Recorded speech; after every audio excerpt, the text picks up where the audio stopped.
According to Aya, is a soul brother. One of my closest friends sa college. I talked to him about everything, according to Aya. Nakakapag-share daw sila when it comes to fashion. Paano daw sila ng fashion taste, ika nga. Yan. Okay. Next is Mr. Ron Jandrel Angeles.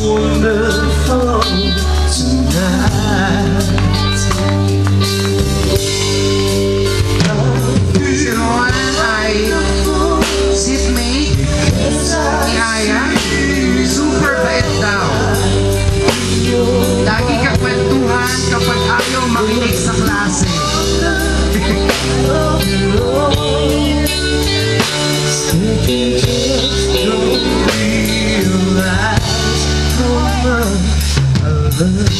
Okay, thank you. The next rose is to be given by Mr. Kevin Briones.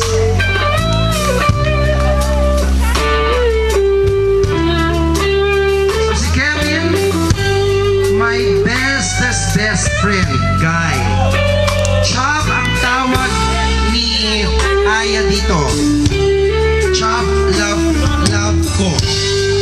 It's time to go home now.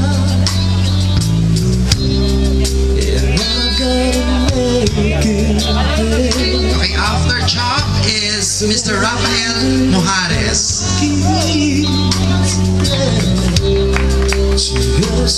Okay, member siya ng RH, Kalog, and close friend ni Aya.